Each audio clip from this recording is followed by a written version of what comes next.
Hey everybody, welcome back to the Show and Tell show. This week we are sitting around and we're looking at things. I think we were challenged with June being wedding month, and you threw out that challenge, Penetanguishene Centennial Museum. So let's see what you have. You start. I think it's pretty obvious what we have, and Nicole's going to showcase it for us.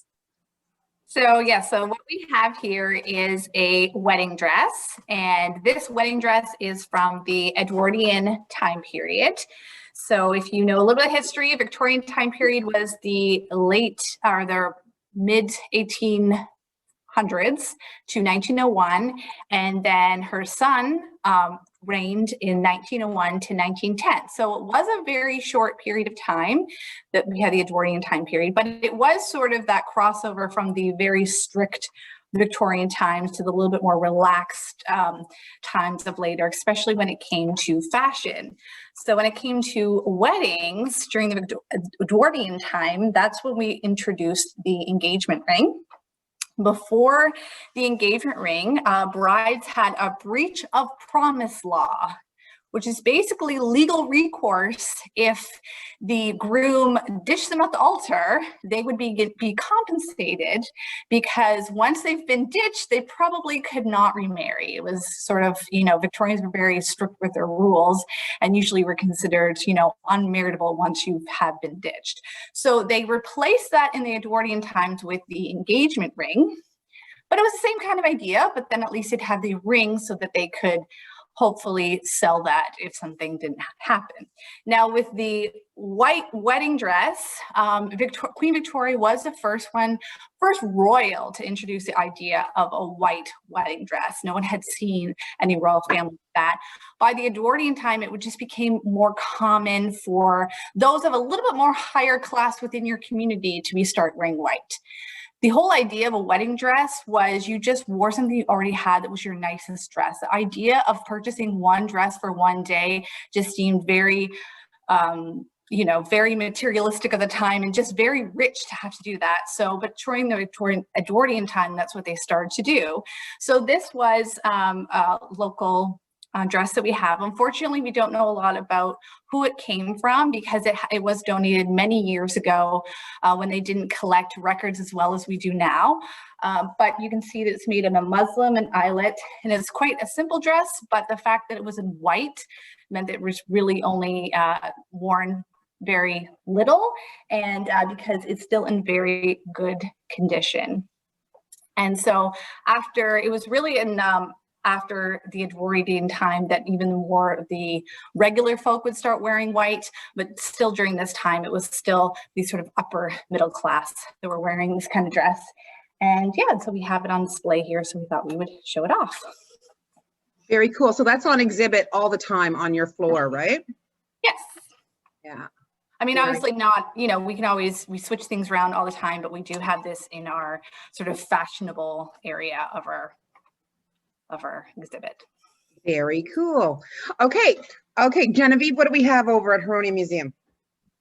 I have brought a dress as well. Like Nicole said, white was generally not worn. It became fashionable with Queen Victoria, but it took a long time before the idea of wearing white filtered down to the everyday person. What I've got here is a wedding dress that was worn in 1875 in March, not the month of weddings. It didn't seem that June became the wedding month until fairly recently. We've got lots of examples of marriage certificates of women who married, the day after Christmas throughout the year. So I guess maybe it was when photography became popular and you could stand outside, and you couldn't do that in March, get a nice photograph. So what I've got is a dress that was made for a woman named Eliza Jane Taylor of Oro Medonte. She married in 1875 a fellow by the name of William John Jones.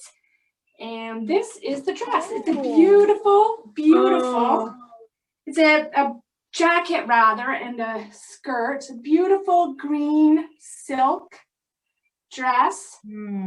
Wow. With kind of fringe embellishment, beautiful buttons.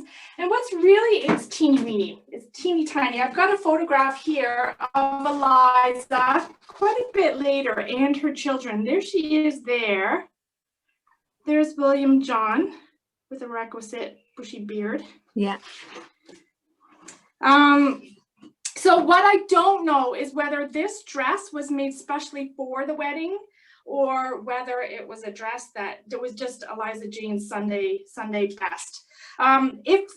Typically, if a dress was made for the wedding, it became the Sunday dress or Sunday best. She'd wear it to social occasions and keep it probably until it wore out, or until the fashion changed and she wasn't able to alter it to accommodate that fashion.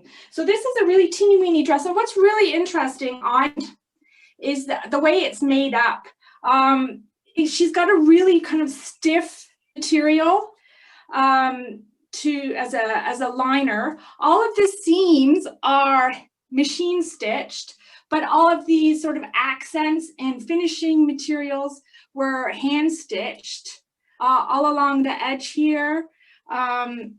And she's also got padding that was put in on the inside. Oh, this is difficult to do. She's got padded shoulders and a padded bust. And then she's got a bit of a bustle in the back. But what's interesting too is her skirt. The skirt has, it's kind of flat fronted. Got a nice ruffle that runs from one side. But what's interesting is the back of this skirt has lots and lots of pleats to accommodate a bustle. So she gets a nice booty, I guess you could say. But something I really appreciate is that she has also put in a pocket. It's so practical. So many dresses today, and even of the time period, did not have pockets. But even the dress I've got on today does not have pockets. But anyway, it's a beautiful silk dress. Some spots have faded. The back has some wear on the hem where it would have rubbed against the ground as she walked. And so that shows us really that that was not just the dress that she wore once for her wedding, but rather the dress that she wore often. So it's just a lovely piece of fashion. So there we go. She looked beautiful. She It, did. you know, and yeah, it must have been stunning, really. Well, we have I a lot love of the dresses back of the jacket. It has that kind of with like that little, that bow thing. Is yeah. it a bow There's sort of thing? let's see, let me pull it up again. A bit of, well, it's got two buttons and then just a little bit of the fringe. Yeah, to that's join really them. nice. Yeah, Yeah. it seems to be taken very well care of. If it was, It has been, yeah.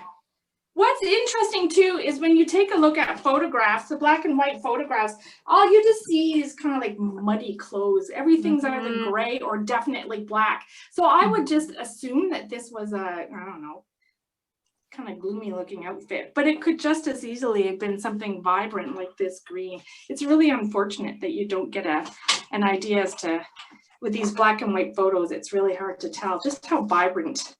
well, I think that's like the white was so, I mean, I know we attribute it to being, you know, pure. We think that, I think that's a very 1900s idea of the wedding dress with that whole concept. But the whole idea of wearing white, you spill once on it and you ruin it forever. So those dark colors could really hide a lot of that living, you know, especially at, you know, fancy affairs when you have some wine, you could really cover that up. So I think that's why they all wore a lot of dark colors. That was to really cover all that dirt, and white wouldn't cover it, you know, wouldn't hide any of it.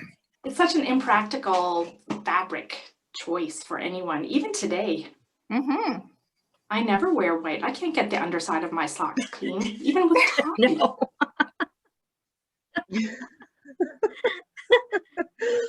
Awesome.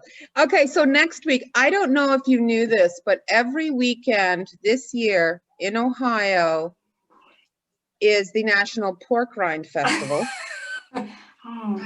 I love pork rinds. I don't know if you knew how much I love pork rinds, but I thought I love pork rinds. I thought it'd be really cool if we had something, since we had something chicken related last week for rotisserie chicken day, we need to have something pig related next week. We don't have a taxidermied pig. Yes.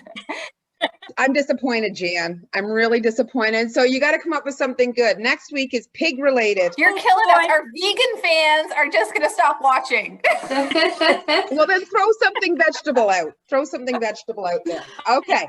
So pork related next week for the Pork Rind Festival in Ohio. And we'll see everybody next week on the show and tell. Okay, show. bye. Bye. Oh my God.